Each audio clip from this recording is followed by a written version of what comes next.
Hi guys, இது வந்து பார்த்திங்கன்னா மட்டன் கட்லெட் எப்படி பண்ணுறதுன்னு பார்த்துக்கலாங்க. ஃபஸ்ட்டு வந்து மட்டன் நல்லா மிக்சியில் போட்டு இந்த மாதிரி நல்லா அரைச்சிக்கணும். அரைச்சிட்டு இதில் வந்து பார்த்திங்கன்னா மிளகாத்தூள், மஞ்சள்தூள், தனியாத்தூள், கரம் மசாலா, உப்பு இது வரைக்கும் போட்டு நல்லா வந்து பிசைஞ்சிக்கலாங்க. இந்த மாதிரி பிசைஞ்சி ரெடி பண்ணி வச்சுக்கோங்க. இஞ்சி பூண்டு பேஸ்ட்டெல்லாம் போடாதீங்க. இது வந்து இந்தமாரி நல்லா மேரினேட் பண்ணி கடாயில் போட்டு நல்லா பிசைஞ்சுக்கோங்க. செஞ்சு பாருங்கள், ரொம்பவே சூப்பராக இருக்கும் இந்த கட்லெட்டு. நல்லா இந்தமாரி மேரினேட் பண்ணிவிட்டு நல்லா பிசைஞ்சுக்கோங்க. கறி, உப்பு, மசாலா எல்லாம் நல்லா ஊறும். இது சிக்கன்லேயும் பண்ணலாம், மட்டன்லேயும் பண்ணலாம். நல்லா மிக்சியில் அரைச்சிடுங்க, அப்போ தான் நல்லாயிருக்கும். பார்த்திங்கன்னா வெங்காயமும் கூட சேர்த்துக்கலாங்க. வெங்காயம், பச்சை மிளகா அதையும் நல்லா வந்து பிசைஞ்சு விட்டுக்கோங்க. கையில் பிசைஞ்சுக்கோங்க. நல்லா பிசைஞ்சு விட்டிங்கன்னா அந்த வெங்காயம்லாம் ஃபுல்லாக ஸ்ப்ளிட் ஆகிடும். தேவையான வெங்காயம்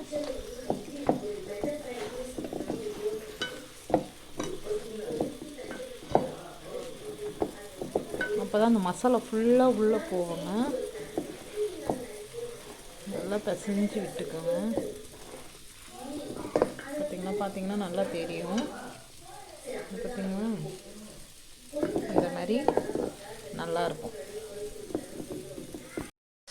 இதில் வந்து பார்த்திங்கன்னா பட்டை, கிராம்பு ரெண்டும் வாசனைக்கு சேர்த்துக்கோங்க. கொஞ்சம் ஆயில் விட்டுக்கோங்க. சும்மா ஒரு ஸ்பூன் அளவுக்கு ஆயில் விட்டுக்கோங்க போதும். மிச்சம் வந்து தண்ணி சேர்த்துக்கோங்க. ஒரு 2 கிளாஸ் அளவுக்கு தண்ணி, நல்லா வேக வைக்கணும். 2 கிளாஸ் அளவுக்கு தண்ணி. இது அப்படியே நல்லா வேக விட்டு வச்சுக்கோங்க. இப்போ பாருங்கள், இது ரொம்ப ட்ரை ஆயிடுச்சு. இந்த ஸ்டேஜ் வந்து புட்டு மாதிரி வரும். இந்த புட்டு மாதிரி வந்தவுடனே கேஸை ஆஃப் பண்ணி வச்சுடுங்க. ஆறட்டும். ஆறின பிறகு நம்ம கட்லெட் செய்யலாம்.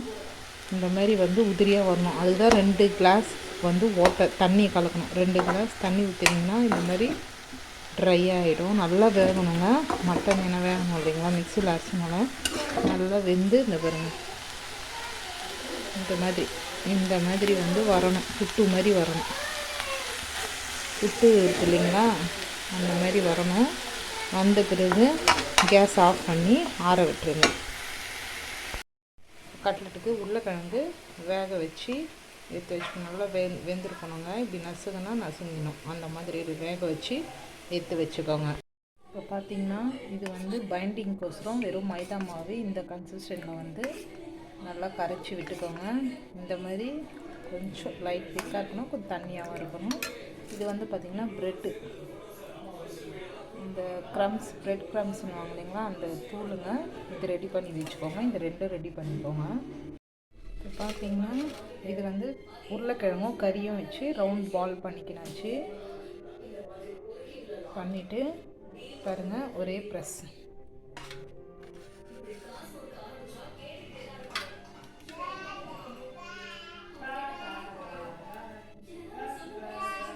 பாருங்கள், இப்படி வச்சு இப்படி ஒரே ப்ரெஸ் பண்ணிக்கோங்க. இப்படி ப்ரெஸ் பண்ணிங்கன்னா உங்களுக்கு கரெக்டாக ஈவனாக வந்துடும். இந்த மாதிரி ப்ரெஸ் பண்ணிக்கோங்க. ப்ரெஸ் பண்ணிவிட்டு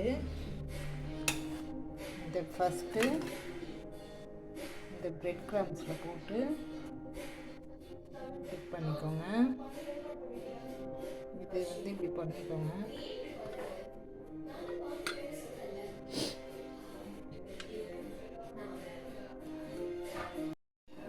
இது ப்ரெஸ் பண்ணி வச்சுங்களா, இது உள்ள டிப் பண்ணிக்கோங்க. டிப் பண்ணிவிட்டு அதுக்கப்புறம் இது உள்ள மேலே பிரெட் க்ரம்ஸ் போட்டு பெரட்டி எடுத்துக்கோங்க. இப்படி லைட்டாக கொஞ்சமாக தட்டிங்கன்னா கட்லெட் மாதிரி வரும். அவ்வளோதான் ஃப்ரெண்ட்ஸ். இப்படி இந்த ஷேப்பில் இருக்கும். இது எடுத்து தவாவில் போட்டு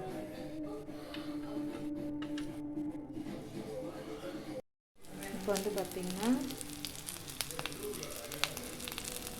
இது வந்து நல்லா இந்த மாதிரி ப்ரௌனாக ஆகட்டும்.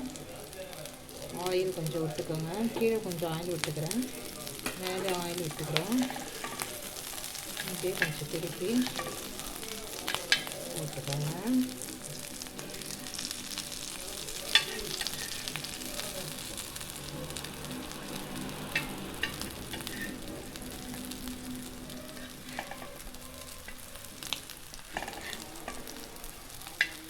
இந்த மாதிரி ப்ரௌன் ஆகணும்.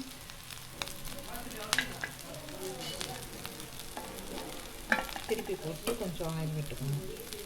இது செஞ்சு பாருங்கள், சூப்பராக இருக்குங்க. சிக்கன் மட்டன் எல்லாத்துலேயுமே செய்யலாங்க. செம்ம சூப்பராக எண்ணி டேஸ்டிங்க. இந்த ரொம்பவே நல்லாயிருக்கும்.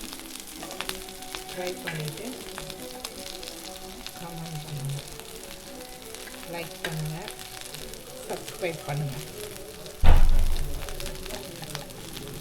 ஓகே வியூவர்ஸ், இந்த கட்லெட் ரெடி.